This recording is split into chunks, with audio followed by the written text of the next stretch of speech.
కారణం మనిషి జీవం ఏ పాటిది అసలు? ఏమండి, సృష్టిలో ఉన్న ఆకాశాన్ని భూమిని మనం గమనిస్తే అసలు అవి మనకన్నా చాలా పెద్దవి. ప్రభు మనకన్నా వాటిని ఎక్కువగా చేశాడు. ఒక మాట చెప్పాలంటే మనం కనీసం ఒక నక్షత్రం అంత కూడా ఉన్నాం. ఎంత ఉన్నామండి? ఒక నక్షత్రం అంత కూడా ఉన్నాం. కానీ ఈ మాత్రం మనిషి ఏం చేస్తాడు అని అంటే నాదే జీవితం, నా ఇష్టం, నా జీవితం అన్నట్లుగా బ్రతుకుతాడు.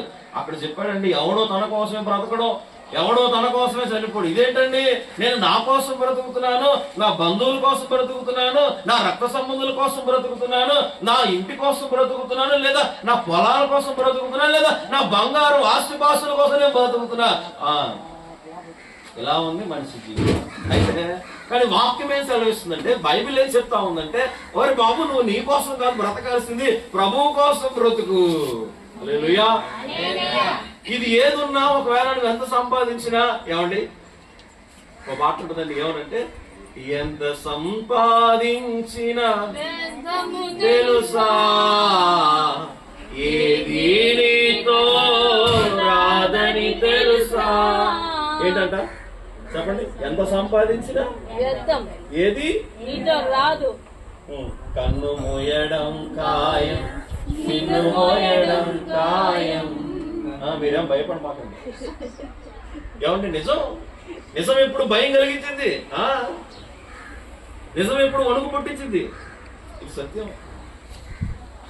ఏమండి, ఒక మనిషి జీవితం అల్పమైనది, స్వల్పమైనది, ఆవిరి వంటిది, నీటి బుడగ వంటిది, గడ్డి పువ్వు లాంటిది. పొద్దున పూసిద్దంట పువ్వు, సాయంత్రం కల్లా వాడిపోద్దంట, రాలిపోద్దంట. ఇది మనిషి జీవితం. ఇక ఈ రోజుల్లో అయితే ఎప్పుడేం జరుగుతుందో ఎవరికి తెలీదు. ఇంకా చెప్పండి, మనిషి జీవితానికంటూ ఆయుష్ కంటూ ఒక టైం కూడా లేదు. ప్రతికూలమైన పరిస్థితులు, ఇంకొక మాట చెప్పాలంటే మానవుడు చాలా భయంకరమైన పరిస్థితుల్లో బ్రతుకుతున్నాం. ఎందుకంటే ఎప్పుడు ఎవరి కాలం, ఎవరి జీవితం ఎక్కడ ముగించబడుతుందో తెలియదు.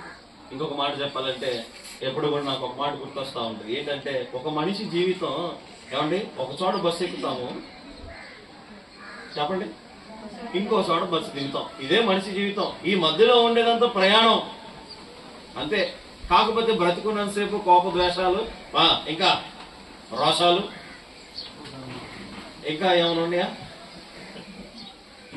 ఇవి పనికి వస్తాయి, మనుషుల నుండి బయటికి వస్తాయి. ఏమండి, వాక్యం ఏం సెలవిస్తా ఉందంటే, బైబిల్ ఏం చెప్తా ఉందంటే మనిషి జీవితం స్వల్పమైందని చెప్పింది. సత్యం కాబట్టి బైబిల్ చాలా మందికి వ్యతిరేకంగా మారిపోయింది. సత్యం ఎప్పుడు ఏమంటారు, వ్యతిరేకమే. నిజం ఎప్పుడు దూరంగానే ఉంటది. అబద్ధం ఎప్పుడు చూడండి, బైబిల్ గ్రంథం ఏం సెలవిస్తా ఉందంటే మనిషి జీవితం అల్పమైంది, స్వల్పమైంది. కాబట్టి ఉన్న కొద్ది రోజులు కూడా మంచిగా జీవించు, పరిశుద్ధంగా జీవించు, పరిశుద్ధంగా బ్రతుకు. నీ ఉన్న జీవితాన్ని ప్రభు చేతిలో పెట్టు, నీ దేవుడి చేతికి అప్పగించు. అక్కడ అంటాడండి, ఇదిగో మనల్ని ఎవరు పంపించారో మరలా ఆయన దగ్గరికి మనం వెళ్ళాలి. తల్లి గర్భంలో మనల్ని ఎవరు పడేశారో లేదా పుట్టించారో, ఈ భూమి మీదకి మనం తీసుకొచ్చారో మరలా మనం ఆయన దగ్గరికి వెళ్ళాలి అంటాడండి. మన్నైనది మరలా మన్నైపోను, ఆత్మ దాన్ని దయచేసిన దేవుని దగ్గరకు మరలా. ఇంకొక మాట అంటాడండి, నరులారా తిరిగి రండి. ఎక్కడికి రావాలి? లేదు, మానవుడు అంటే నేను ఎక్కడే ఉండిపోతాను. మానవుడు ఉద్దేశం ఏంటంటే నేను ఇక్కడ స్థిరంగా ఉండిపోతాను.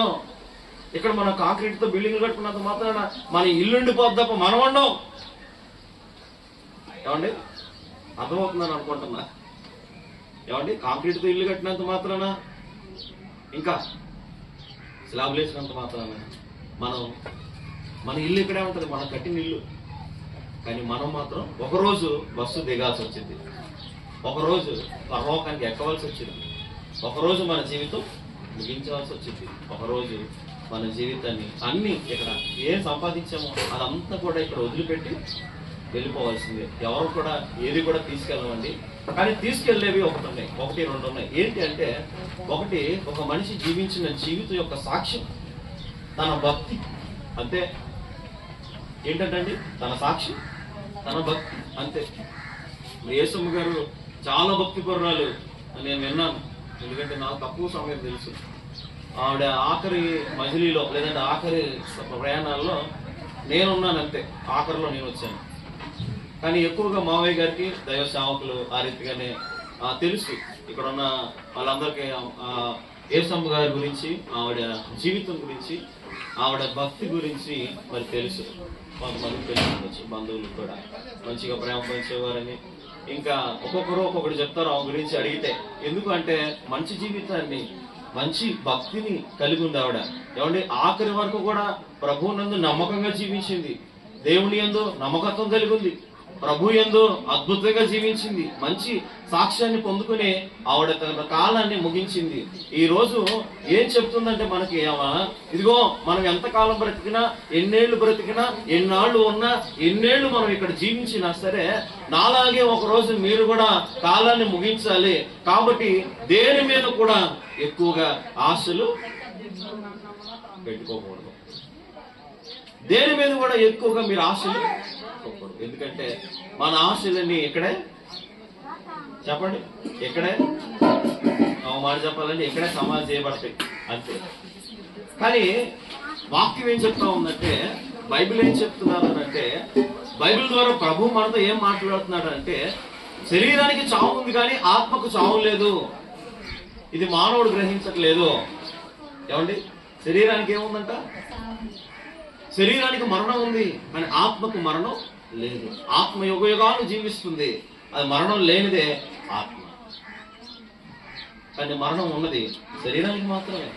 కానీ నీలో ఉన్న ఆత్మ ఏమవ్వాలి అని అంటే, ఆ పరమాత్మునిలో లీనమవ్వాలి. అంటే ఆ దేవదేవునిలో నీ ఆత్మ లీనమవ్వాలి. దాన్నే స్వర్గమని, పరలోకమని ఏమండి పిలిచారు. కాబట్టి మీ ఆత్మ దేవుని ఆత్మలో లీనమవ్వాలి. ఎలా లీనమవుతుందంటే, ప్రభువునందు మనం ప్రభువుని మీద నమ్మకం ఉంచి విశ్వాసం ఉంచితే ఈ ఆత్మ యుగయుగాలు ఆ దేవునిలో, ఆ దేవుని ఎదుట, ఆ దేవదూతల ఎదుట, పరిశుద్ధుల ఎదుట, ఏమంటారు, కోటాను కోట్ల దూతల మధ్యలో ఈ ఆత్మ ఎప్పుడు కూడా ఆ దేవాది దేవుణ్ణి స్తుతిస్తూ సంతోషంగా ఉంటుంది. అందుకు ప్రభువుని నమ్ముకోవాలి. చాలా మంది ప్రభువుని ఎందుకు నమ్ముకున్నారమ్మా అంటే చాలా విషయాలు చెప్తారండి. కానీ మొట్టమొదటి విషయం తెలుసుకోండి, ఒకవేళ మీరు తెలుసుకోవాలంటే మంచిది. ఏంటి అని అంటే, ఎందుకు యేసు ప్రభువుని నమ్ముకోవాలో తెలుసా? ఎందుకు అంటే, ఏమండి, శరీరాన్ని లేదా ఆత్మను ఆరని అగ్నిలో నుండి లేదా నరకాగ్నిలో నుండి, ఆ నిప్పుల కొలిమిలో నుండి నీ ఆత్మను రక్షించడానికి యేసు ప్రభు ఈ భూమి మీదకి వచ్చాడు. కాబట్టి ఆయన ఎందుకు విశ్వాసం ఉంచిన వారు, ఆయన ఎందుకు రక్షించబడిన వారు, ఆయన ఎందుకు నా విశ్వాసం ఉంచిన వారు, నమ్మకం ఉంచిన వారు ఎవరు కూడా ఆ ఆరని అగ్నిలోనికి వెళ్ళరు. మరి ఎక్కడికి వెళ్తారో తెలుసా? ఆయనతో పాటు నిత్య జీవంలోనికి వెళ్తారు. హల్లెలూయా. కాబట్టి ఒక మాట ఏంటంటే, ఈ భూమి మీద ఏది శాశ్వతం కాదు. మరి శాశ్వతమైన లోకం ఎక్కడుందండి? శాశ్వతమైన నిత్య జీవం ఎక్కడుంది? మనిషి ఆత్మకు లేదా మన ఆత్మకు ప్రశాంతత, నెమ్మది, సమాధానం ఎక్కడుంది అనంటే ప్రభు దగ్గర ఉంది, ప్రభు పాదాల దగ్గర ఉంది, పరలోక రాజ్యంలో ఉంది. చాలా మంది అంటారండి, మాతో చాలా మంది ప్రశ్నిస్తారు, వాదనలు చేస్తారు. ఏంటంటే, ఆ చనిపోయి ఎవరు చూసి వచ్చాడు? చాలా మంది అవనస్తులకు డౌట్ ఏంటంటే, చనిపోయిన తర్వాత పరలోకం ఉందో నరకం ఉందో ఎవరు చూసి వచ్చారు? ఏమండి, ఎవరు చూసి వచ్చారు? ఒక మానవుడి జీవితం ఇలాగ అయిపోద్దని ఏమంటారు, ముగించాల్సిందే అని. ముగించిన తర్వాత అసలు జీవితం ప్రారంభం అవుతుందని బైబిల్ చెప్తుంది. మేమెవరో చెప్పం, కానీ బైబిల్ చెప్తుంది. ఏమన్నా తెలుసా? మానవుని జీవితం ఈ భూలోక యాత్రలో ముగించిన తర్వాత అసలు జీవితం ప్రారంభమవుతుంది. హల్లెలూయా.